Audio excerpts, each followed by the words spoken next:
Yes, Mr. Benton? Sally, would you please call Dr. Smith and see if I can get in to see him? Right away, sir. Once the Internet began, and even before, physicians have used video conferencing, image automation software, and integrated medical devices to provide access to health care for those living in medically underserved areas.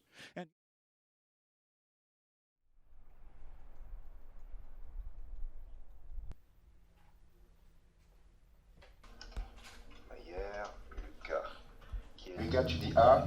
A. Voilà, gorge qui est un petit peu rouge au fond, mais il n'y a pas d'angine. D'accord, ça coupe un peu le son. Qu'est-ce qui vous arrive aujourd'hui? Qu'est-ce qui vous amène à consulter? Ok, c'est bon, j'ai entendu. Alors. Lucas, tu tires bien la langue. Je l'ai sorti de l'école, je suis venue directement ici, tout était prêt. J'avais juste à attendre mon tour et c'était bon.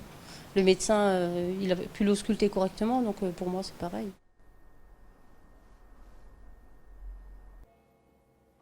Pulmonaire. Voilà. Et tu le places. Éventuellement, je lui fais une antibiothérapie qui ne dure pas. Tu tousses. C'est un soin de premier recours, c'est une consultation de premier recours qui nous permet soit de régler le problème, soit de passer vite la main, avec déjà certaines informations anamnestiques et médicales. J'en prends une autre. Au fond de la croûte jaunâtre avec une perte de substance, on devine encore un petit bout du rostre de la tique. Et en dessous, si tu vois, moi je pense que c'est un petit bout.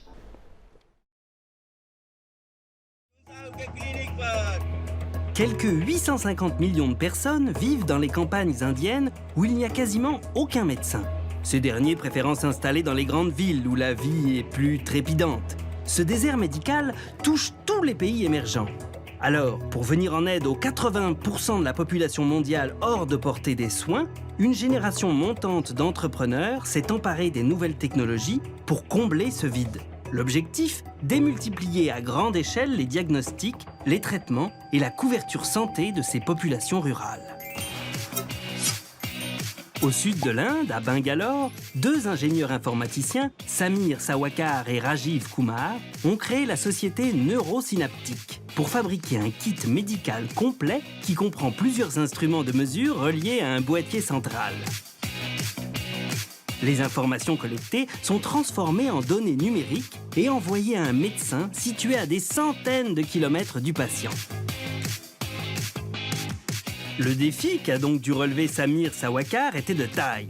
Faire transiter des données médicales par une ligne téléphonique à très bas débit. Comment fonctionne ce système? Direction le nord de l'Inde. Ici, faute de médecins, les habitants, comme ce patient, venaient d'habitude consulter des guérisseurs traditionnels. Gaurav est l'un de ces guérisseurs. Mais depuis peu, il a une nouvelle corde à son arc. Grâce au kit médical de télémédecine, et parce qu'il a suivi une formation aux nouvelles technologies, il peut désormais mettre en relation un villageois malade avec un médecin certifié de New Delhi. Et c'est la garantie pour tous les patients d'un meilleur accès aux soins.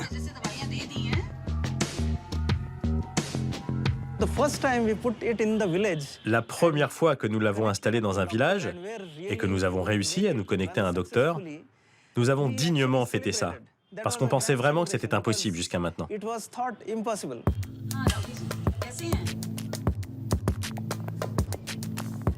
À distance, le médecin peut prendre la température du patient, sa tension, sa pression artérielle, l'état de sa respiration et même réaliser un électrocardiogramme. Une belle performance quand on sait que tout transite par une ligne téléphonique classique. Cette technologie fonctionne remarquablement bien à 32 kilobits par seconde, ce qui est très peu. Et nous sommes les seuls à le faire à ma connaissance. On peut transférer une vidéoconférence et toutes les données médicales en temps réel, même avec ce très bas débit, ce qui est vraiment incroyable. La consultation est terminée. Pour la première fois, cet agriculteur découvre qu'il souffre d'une bronchite chronique. Le médecin rédige alors une ordonnance, immédiatement envoyée au cabinet du guérisseur traditionnel, qui stocke sur ses étagères les médicaments de base. Lorsque le diagnostic est grave, le médecin demande évidemment au patient de se rendre à l'hôpital le plus proche, muni d'une lettre de recommandation. Vous en prendrez 4 par jour. 2 le matin, 2 le soir. Sans prétendre offrir un service aussi qualitatif qu'une véritable auscultation, Samir est le premier surpris par le succès de son initiative. Nous avions peur que les utilisateurs soient sceptiques. En fait, c'est exactement l'inverse qui s'est produit. Dès le début, ils ont été immédiatement très excités et très réceptifs. Dans les campagnes, ces kits sont vendus à des centaines de franchisés qui fixent eux-mêmes le prix de ce nouveau service. Et pour répondre à la demande croissante, l'entreprise emploie aujourd'hui une 50aine de personnes. Nous n'avons jamais reçu de subvention. C'est uniquement grâce à nos investisseurs et aux revenus que nous générons que nous sommes une entreprise bénéficiaire en pleine expansion depuis 4 ans. Pour accélérer sa croissance, l'entreprise vient d'ouvrir plusieurs cabinets médicaux comme celui-ci à New Delhi. Installés dans des box devant un écran d'ordinateur équipé d'une webcam, une trentaine de médecins auscultent à longueur de journée des patients situés à des centaines de kilomètres et communiquent avec un micro et des écouteurs. Cette plateforme est aujourd'hui la plus importante de télémédecine en Inde. Nous pouvons toucher une zone qui couvre près de 40 millions d'utilisateurs. Et dans les 5 prochaines années, nous souhaitons toucher 25% de la population rurale indienne, ce qui représente environ 250 millions de personnes. Un objectif colossal qui donne la mesure de l'enjeu. À l'échelle de la planète, les chiffres donnent aussi le vertige. Plus de 5 milliards de personnes dans le monde auraient besoin de profiter des avancées de la médecine moderne. Partons maintenant au Kenya, un pays de 40 millions d'habitants où il n'y a que 86 ophtalmologues. Andrew Bastarous, jeune ophtalmologue anglais, a très vite compris le potentiel qu'offraient les nouvelles technologies pour décupler son action sur le terrain, notamment lors de ses missions humanitaires. On diagnostique presque tout avec cet instrument. Mais comme vous le voyez, c'est très délicat, c'est lourd, ça n'a pas été conçu pour voyager. Ce qui fait que c'est à chaque fois un défi pour nous de nous déplacer avec tout ce matériel qui demande 2 véhicules, qui demande de former du personnel adéquat, d'installer un groupe électrogène, etc. C'est pour ça qu'on essaye de trouver un autre moyen plus adapté à nos besoins. Voilà pourquoi on a décidé d'utiliser le téléphone portable avec un écran de très grande résolution et une caméra HD, dans lequel nous avons installé une application que nous avons créée et que nous avons appelée PEEK pour Portable Eyes Examination Kit, qui nous permet de faire une multitude de tests, rien que sur cet outil mobile. Grâce à ce système, des auxiliaires médicaux partent sillonner les campagnes les plus inaccessibles sur leur motocyclette. Objectif, détecter le plus tôt possible des glaucomes ou des cataractes qui se transforment souvent en cécité complète. Or, dans 80% des cas, la cécité est évitable. Rosaline, par exemple, a 67 ans et commence à perdre la vue. Pour permettre à des spécialistes d'établir un diagnostic depuis Londres à 7000 km de distance, Sam éclaire fortement chaque œil et les filme en très gros plan pour obtenir la meilleure définition possible. L'observation de ces vidéos permettra d'établir que Rosaline souffre d'une cataracte prononcée. Il y a 2 ans, c'était juste un rêve, une idée. Aujourd'hui, c'est une réalité. C'est néanmoins une chose de créer un outil qui marche. C'est une autre paire de manches de le voir marcher. Cette première mondiale, mise au point par Andrew et 2 de ses amis, est encore au stade expérimental. Pour l'instant, tous les diagnostics réalisés avec le téléphone sont doublés dans son cabinet itinérant. La raison pour laquelle nous doublons ici tous les examens réalisés avec le téléphone, c'est qu'il est important de ne pas travailler sur des suppositions, mais des faits scientifiquement établis. Le danger avec une nouvelle technologie, c'est qu'elle peut justement être dangereuse. C'est pour ça qu'on installe tous les jours ces équipements pour doubler tous les tests qui sont réalisés avec le téléphone. On fait ce double examen tous les jours, avec 30 à 40 personnes, et ça, dans 100 endroits différents. Ce qui fait qu'au total, nous aurons 3 à 4 000 tests que nous pourrons comparer pour être certains que l'application du téléphone est aussi efficace que les techniques classiques. Et si c'est le cas, nous pourrons alors déployer cette technologie à grande échelle. Pour l'instant, cette innovation est financée par l'aide internationale. Si cette technique tient ses promesses, elle pourrait permettre de détecter et soigner massivement les personnes âgées atteintes de cécité. Une population évaluée à 45 millions de personnes dans les pays en voie de développement.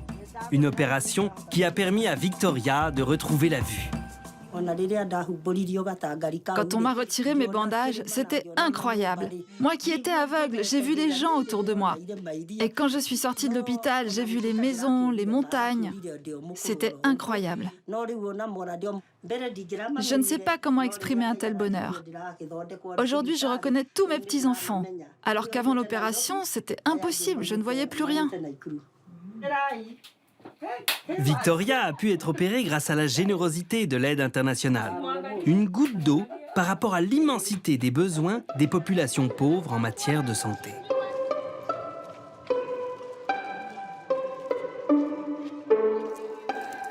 Au Kenya, toujours, recevoir des soins à l'hôpital ou accoucher dans de bonnes conditions d'hygiène n'est pas toujours évident. Car 90% de la population n'a aucune protection sociale. C'est le cas de Nancy, enceinte de 8 mois. Je suis inquiète, car je ne sais pas si je pourrai économiser assez d'argent pour accoucher à l'hôpital. Je n'ai pas envie d'accoucher à la maison, parce que si c'est le cas, je ne recevrai pas les soins qui sont donnés à l'hôpital. Et comme c'est mon premier bébé, j'ai envie d'être prise en charge par des médecins. C'est le gros problème que je dois résoudre. Là encore, grâce aux nouvelles technologies, et en particulier grâce au téléphone portable, le problème du financement des soins est en passe d'être résolu. Pour favoriser l'accès aux soins, Sam Agoutou, cet ancien cadre dans l'assurance, est parti d'un constat simple. Tout le monde a des revenus. Ça peut être très peu, mais tout le monde en a. En revanche, aucun moyen n'existe pour mettre de l'argent de côté pour des soins médicaux.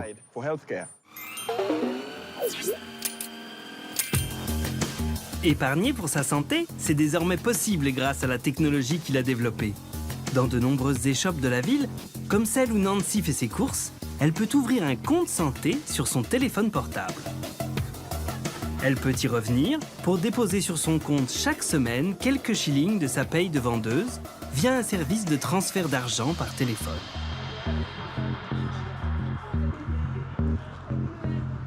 Les dispensaires affiliés puisent alors dans cette cagnotte pour payer les soins du patient et, dans le cas de Nancy, ses frais de maternité. Nous pouvons confirmer que Nancy a assez d'argent sur son compte pour la prise en charge de son accouchement. Elle a 550 shillings. Depuis 3 ans, 15 000 personnes ont ouvert un compte santé grâce à ce système. 4 000 d'entre eux l'ont utilisé pour une maternité ou pour un traitement contraceptif. Le reste a surtout été utilisé pour traiter chez les enfants des maladies comme le paludisme ou la typhoïde.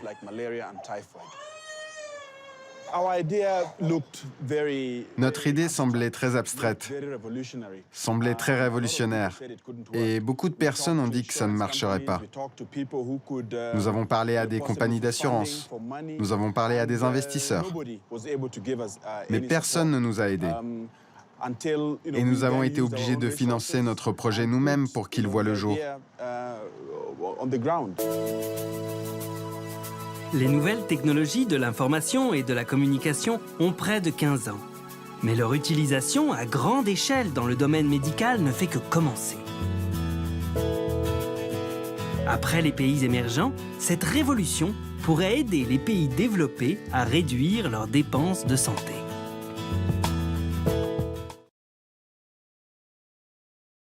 Donc avec Jérôme, on va faire une simulation de consultation médicale. Jérôme, bonjour. Très bien, voilà, vous introduisez mais délicatement en fait l'otoscope dans votre conduit auditif externe. Voilà, et donc sur l'écran vidéo, vous allez pouvoir être guidé par l'image en fait que vous aurez en direct de votre conduit auditif. Il y a la possibilité de réaliser toute une série d'examens.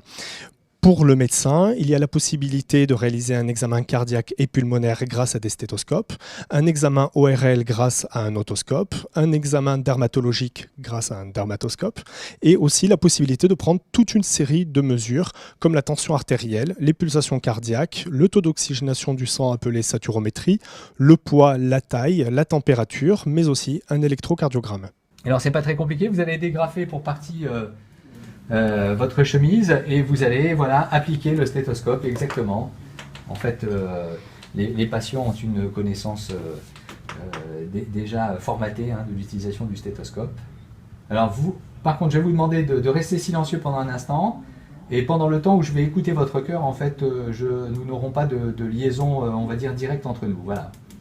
Le patient est systématiquement guidé par le médecin lorsqu'on est en consultation en direct, c'est-à-dire que le patient voit son médecin, le médecin voit le patient. Donc il y a une vraie relation, une relation tout à fait classique. Et c'est le médecin qui guide le patient dans la mise en place des différents instruments. Alors vous pouvez trouver la consultation dans des hôpitaux, par exemple dans des services d'urgence, dans des services de cardiologie, dans des services d'anesthésie. Vous pouvez aussi la retrouver dans des maisons de retraite, EHPAD, EHPA, dans des résidences-services pour personnes âgées. Vous pouvez aussi la retrouver dans des bases-vie, puisque l'on intéresse énormément aussi les sociétés privées, les entreprises qui ont besoin de suivre leurs salariés qui sont généralement hors des frontières. Vous pouvez aussi la retrouver sur des bases isolées à l'étranger, par exemple sur des zones où il y a beaucoup de travailleurs mais qui sont complètement isolés. On pense à des bases offshore, des chantiers.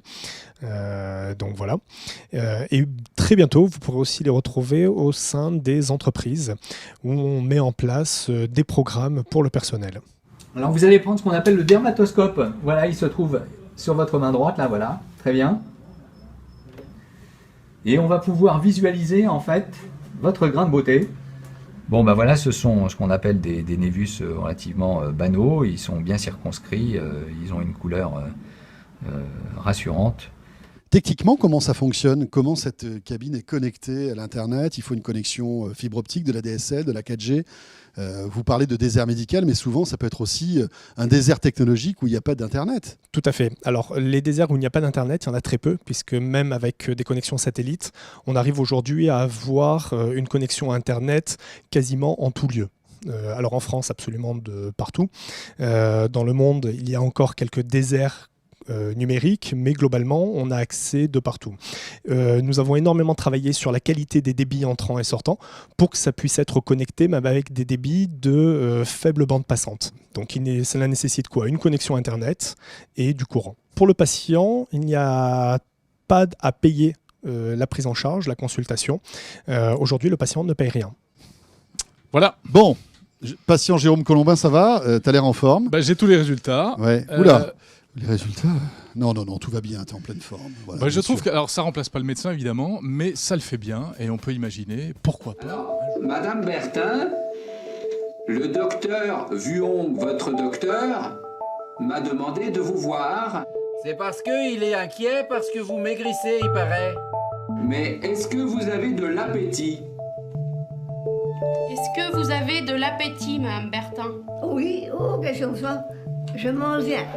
Est-ce que pour vous, vous êtes déprimée ou pas du tout? Oh, je suis nerveuse, moi. Nerveuse? Oh là là. Mais pas déprimée? Ah non, pas déprimée. Oh. Lundi matin, au centre hospitalier de Janzé. Comme chaque semaine, depuis bientôt 1 an, une téléconsultation est organisée avec le professeur Dominique Somme, gériatre au CHU de Rennes. Une trentaine de kilomètres séparent le spécialiste et sa patiente, Adrienne Bertin, 90 ans. Madame Bertin, est-ce que vous avez des problèmes de dents? Il n'y a plus rien qu'une là. Il vous reste qu'une dent? Et encore, elle est beaucoup pas grosse. Rien ne remplace une consultation, en présentiel pour tout ce qui est de l'examen clinique complet. Je ne peux pas ausculter, de façon totalement confiante une patiente à distance comme je le ferais dans un cabinet de consultation. Mais pour ce qui est du cognitif, pour ce qui est du psychologique, pour ce qui est d'un certain nombre de problématiques en rapport avec les traitements médicamenteux, la polymédication, les effets secondaires, les troubles du comportement, la gestion éventuellement de problématiques psychosociales, toutes ces problématiques-là qui sont relativement fréquentes, ça je peux le faire relativement facilement par la téléconsultation. Ce n'est pas inquiétant ni sur le Au plan terme de biologique, 3/4 d'heure de consultation, l'infirmière et le médecin se retrouvent quelques minutes en tête-à-tête pour faire le point. Ainsi, les préconisations du spécialiste pourront être mises en œuvre le jour même. La téléexpertise s'avère particulièrement pertinente dans les situations d'urgence médicale, par exemple en cas d'accident vasculaire cérébral. Il est un autre domaine dans lequel la télémédecine est appelée à s'étendre, c'est la surveillance des maladies chroniques. Depuis une dizaine d'années, le centre hospitalier de Saint-Brieuc propose un système de suivi télécardiologique. En même temps que l'habituel stimulateur cardiaque, type pacemaker ou défibrillateur, un micro-émetteur est implanté. De la taille d'une puce, il va surveiller à distance le rythme cardiaque du patient, comme celui de cette dame. Je vous transmets le petit boîtier qui va être couplé avec votre pacemaker que Dr Body vous a implanté hier, à poser sur la table de nuit, parce qu'il interroge la nuit aux alentours à peu près de 2 h du matin. Toutes les nuits, son stimulateur cardiaque envoie les informations sur un serveur. Le lendemain matin, une infirmière de l'hôpital relève chaque problème survenu ici chez une autre personne. Donc là, on a une alerte pour ce patient, donc une alerte de tachycardie. Donc ça a conduit à ce que le défibrillateur fasse un choc électrique et qui rétablisse le rythme du patient. Contacté, le patient sera convoqué par le cardiologue le jour même. Toutes les nuits, son stimulateur cardiaque envoie les informations sur un serveur. Le lendemain matin, une infirmière de l'hôpital relève chaque problème survenu ici chez une autre personne. Donc là, on a une alerte pour ce patient, donc une alerte de tachycardie. Donc ça a conduit à ce que le défibrillateur fasse un choc électrique et qui rétablisse le rythme du patient. Contacté, le patient sera convoqué par le cardiologue le jour même. L'absence de tarification freine le développement de ces pratiques médicales, dont certaines existent depuis 10 ans. 35 initiatives de télémédecine sont ou seront bientôt menées en Bretagne. Elles concernent les îles, des prisons, des centres de dialyse ou encore des établissements psychiatriques et font désormais partie intégrante de la politique de santé.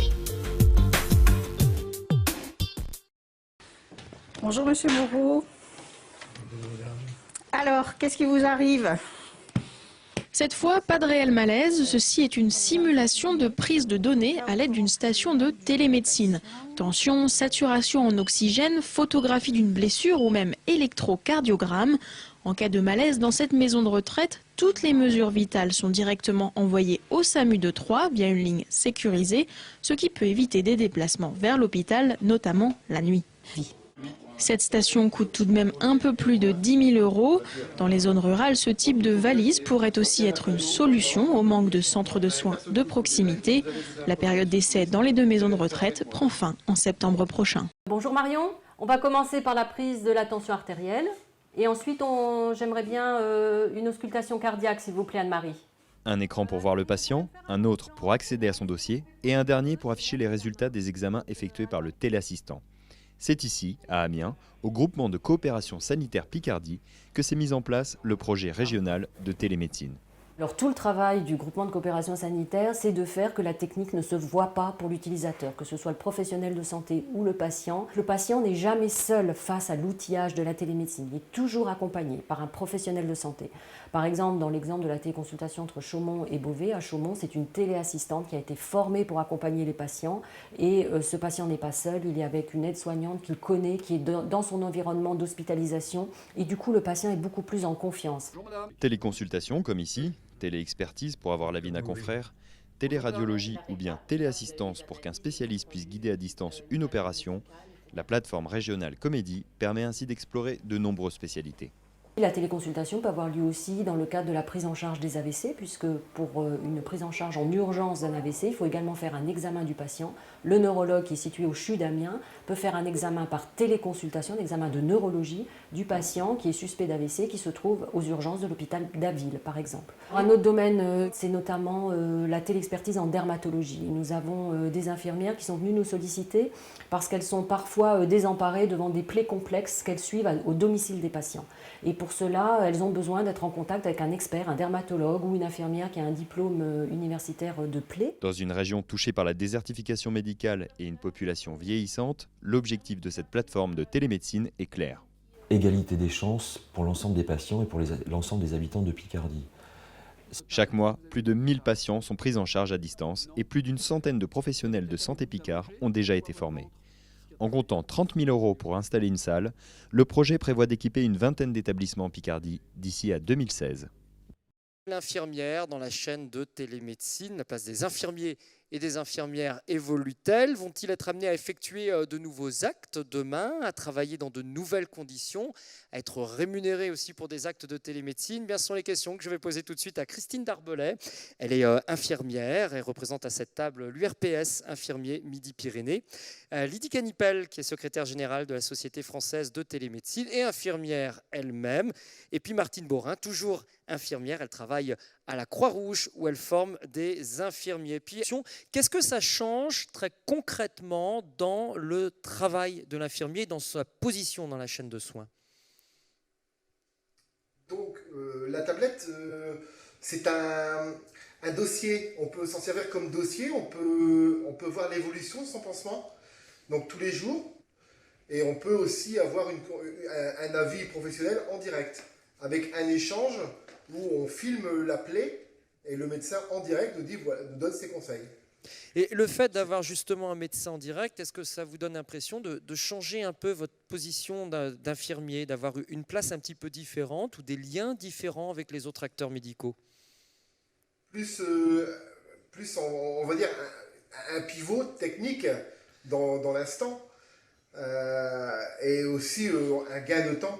Surtout dans nos régions qui ne sont pas toujours près des hôpitaux avec les centres, par exemple, en dermatologie ou les dermatologues. Stéphane Routier, Franck Pérez, il y a beaucoup d'infirmiers ou d'infirmières qui utilisent cette solution, qui nous disent on a l'impression aussi d'être un petit peu en formation continue à chaque fois qu'on l'utilise, d'apprendre de nouvelles choses et finalement de travailler une forme d'expertise. C'est cela que vous entendez également? Oui. Puisqu'on est toujours en relation avec le médecin donc on a une expérience en direct.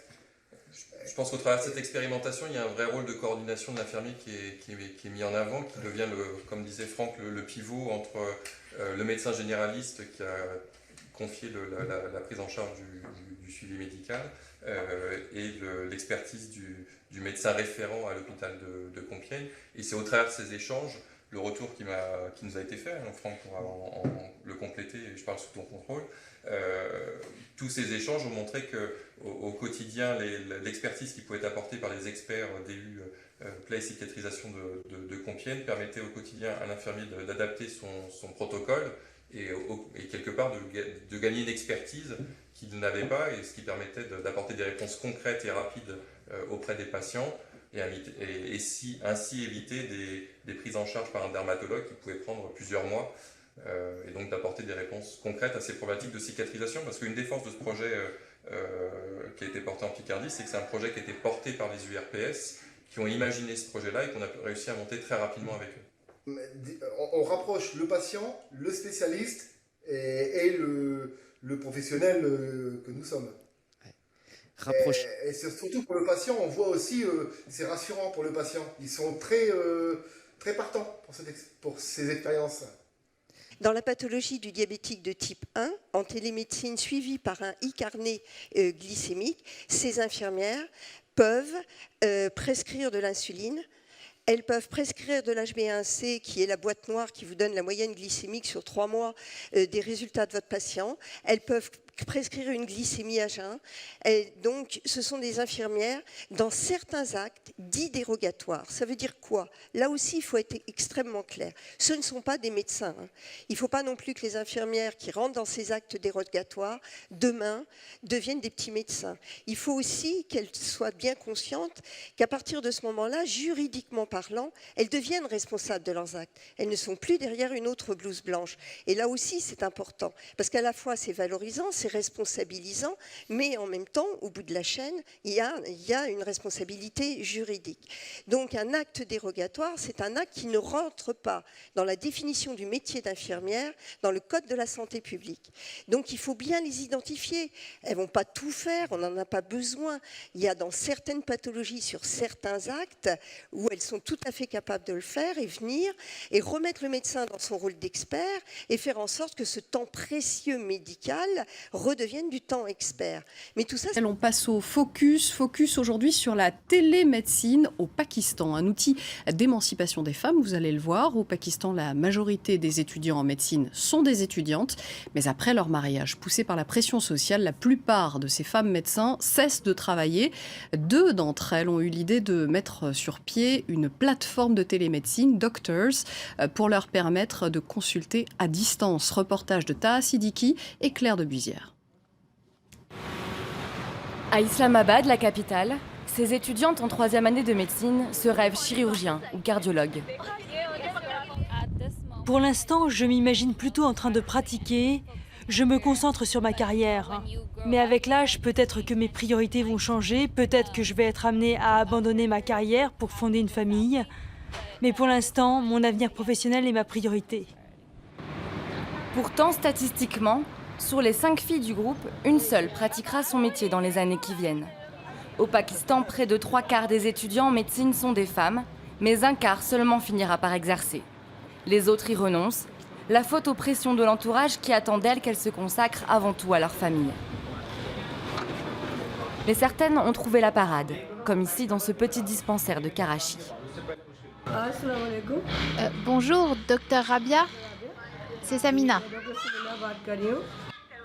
D'un côté de l'écran, auprès de la patiente, Samina est infirmière. De l'autre, à 700 km de là, le docteur Rabia mène la consultation. A-t-elle des douleurs dans tout le corps ou dans des zones spécifiques? Non, juste dans les genoux et la colonne vertébrale. Partager la présentation avec mes 2 confrères. On est en télésanté depuis de nombreuses années, 1992. Je pense qu'on a une expérience importante et on souhaite vous la partager. En débutant, juste parler du CHU de Québec. Le CHU de Québec, c'est un nouvel établissement fusionné depuis juillet 2012. C'est un établissement d'importance. C'est le plus gros, c'est le plus important au Québec, un des 3 plus importants au Canada. 14 000 employés, 1700 médecins. On est un centre tertiaire, évidemment. On a 1800 lits, 235 000 visites aux urgences, 85 000 chirurgies par année et 584 000 visites en consultation externe spécialisée. La plus grosse maternité également, avec 8 430 accouchements. Vous voyez par centre hospitalier l'ensemble des spécialités que l'on retrouve par centre. Parce que je suis directeur des technologies de l'information, vous l'avez compris, mais les technos, ce n'est pas une fin en soi. L'idée de la télésanté, c'est de constituer des réseaux cliniques au départ, de rencontrer les attentes des populations et satisfaire aux besoins des spécialistes. 1992, un problème de distance, 300 km à couvrir, le docteur Cloutier, qui était cardiologue pédiatre, donc les problèmes d'arythmie cardiaque chez l'enfant, cardiopathie congénitale. On est retenu qu'elle repose sur une organisation bien pensée à partir des besoins de terrain, qu'il s'agit là d'une expertise forte au service de l'ensemble des cliniciens, que le système a une forte accessibilité, une appropriation des acteurs, un financement, et là évidemment je regarde forcément notre délégation territoriale, un financement adapté couplé à une gouvernance unique, des outils adaptés aux utilisateurs et aux besoins de la population dans une acception assez large de la définition de la santé, on l'a vu. Bien penser la formation des acteurs et intégrer la télésanté dans les parcours de soins et pas l'inverse. Et enfin, un souci permanent d'évaluation-recherche sur des résultats, mais aussi ce que nous faisons peut-être pas suffisamment souvent, sur les mécanismes et les facteurs de réussite. Voilà ce que j'en ai retiré.